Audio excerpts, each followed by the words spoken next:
Good evening teacher. Good evening മക്കളെ.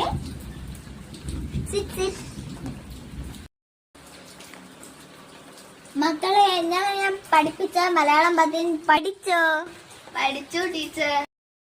എന്നാ അന്യ ആ ഒരു പദ്യം ചൊല്ലിക്കേ. വാ ഇങ്ങ് വാ. ടീച്ചറിനെ ഞാൻ പഠിക്കണേ. പഠിക്കാം. ഒന്നാനാം കുന്നിന്മേലൊരടി മണ്ണിന്മേലൊരായിരം കിളി കൂടുവച്ചു. കുട്ടിനീണം കിളി താമര പങ്കിളി താനിരുന്നാടുന്ന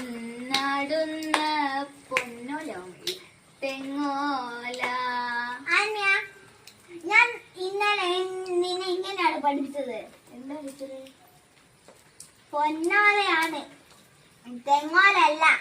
അല്ല ടീച്ചർ, അതങ്ങനെ ശരിയാവുക. ടീച്ചർക്ക് എന്താ പട്ടുണ്ടോ? എന്റെ അമ്മ ഇന്നലെ സ്വർണം വാങ്ങാൻ പോയിട്ട് സ്വർണത്തിന് വില കൂടിയെന്ന് പറഞ്ഞ് തിരിച്ചു പോന്നതാ. മനുഷ്യന്മാർക്ക് പോലും പൊന്നിടില്ല, പിന്നെ എങ്ങനെയാ ടീച്ചറെ പക്ഷികളി പൊന്നോല